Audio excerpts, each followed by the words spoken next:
So let's talk about the assignment. We are going to play with Paul Hagbert's business card ray tracer. This is going to be an enlightening experience because it says it's a business card ray tracer. This sounds really good because the whole code can fit on the business card of yours.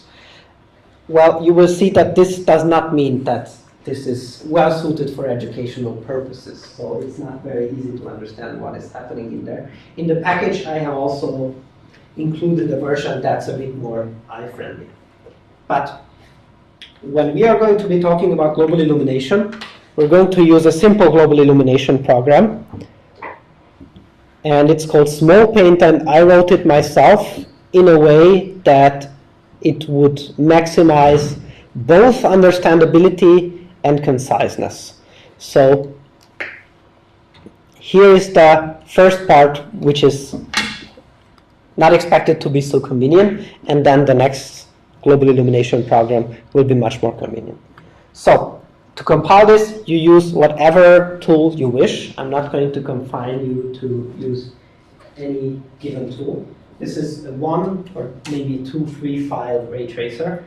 And in the zip file that I will show you, I have put a compiler for Windows, which is called the MinGW. This is a port of different Unix compilers to Windows, and they work quite well. So you can use these. If you're a Windows user and you don't like Visual Studio, you don't have Visual Studio, or you would like to try GCC under Windows, that you can use this.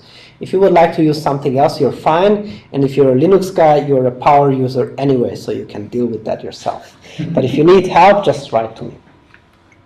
Okay, so what is the practical part? Well, get this file, and there's going to be instructions in the README. And let's make images with different maximum depth values. This means how many bounces are we computing. And do this from 1 to 5 bounces and see the difference in the output images. The question is, what did you experience visually and why? There's going to be an observations text file, and this is where you need to write these down. But I'm going to discuss this on the next slide. And what I would like you to do is to crank up the depth value to a really large number and see what happens, because maybe interesting things will happen.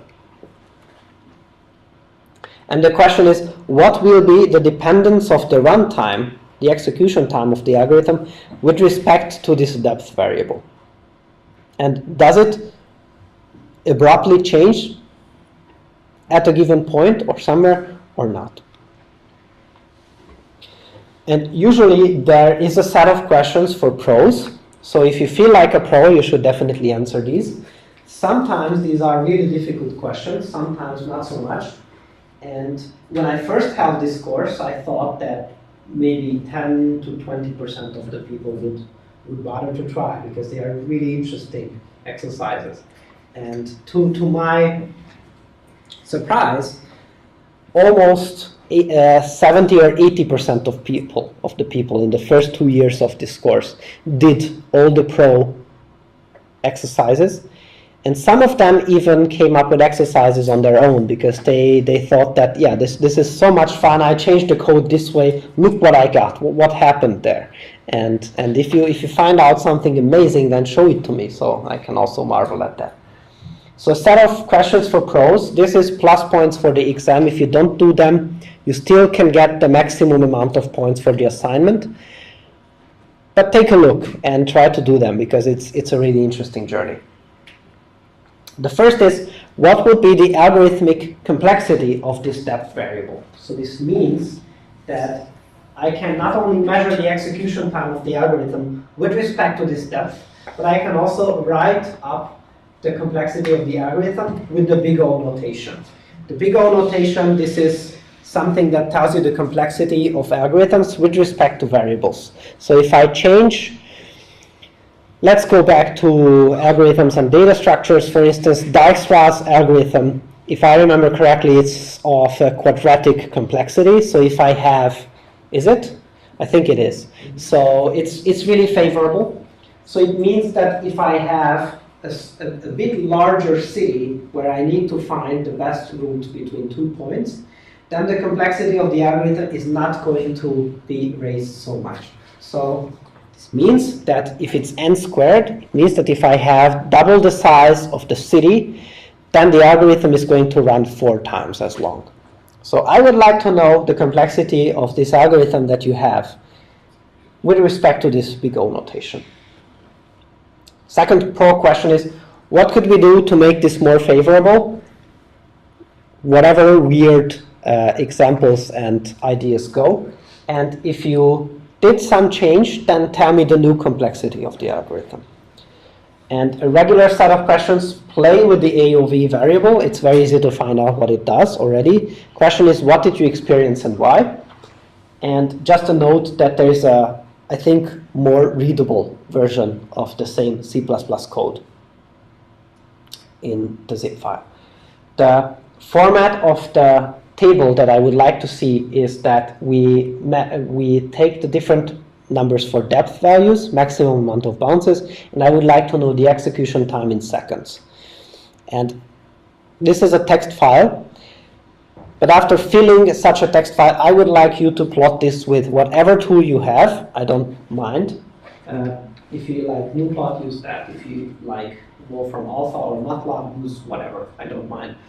And please put a PNG file of the plot also in your solutions. And one more set of light paths. This is waiting for you. So please draw a camera on this image, where it is exactly, and please denote what kind of light paths do I have here. And please tell me a few words about whether I see these light paths or not. So, for instance, I definitely see a light path that is LE because I can see the light source. So the ray that connects the eye to the light source is definitely accounted for because I can see the light source. So what about the other light paths? And save it as a PNG or JPEG file. And this is just the names of the different files that I would like to see in your submission. And this is how the submission itself should be named.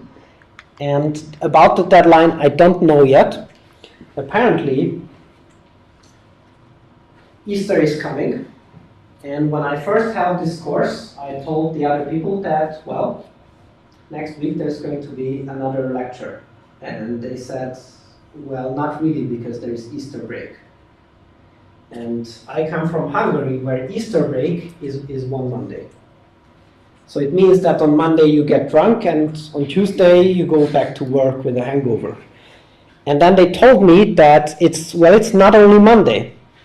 So next Wednesday is going to be skipped because it's Easter break. Then I said, well, maybe they are trolling me, but maybe it's true, I don't know. Okay, then the Wednesday after that. And they said, not even that. And I was like, I'm surely being trolled by like 20 people at the same time.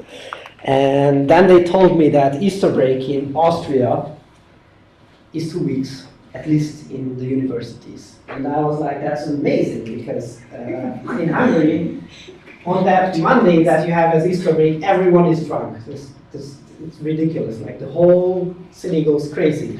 And in Austria, I imagine that the same may happen, but for 2 weeks. So it's an amazing country. Thanks for your attention, and see you sometime. I will announce when the next lecture happens. Thank you.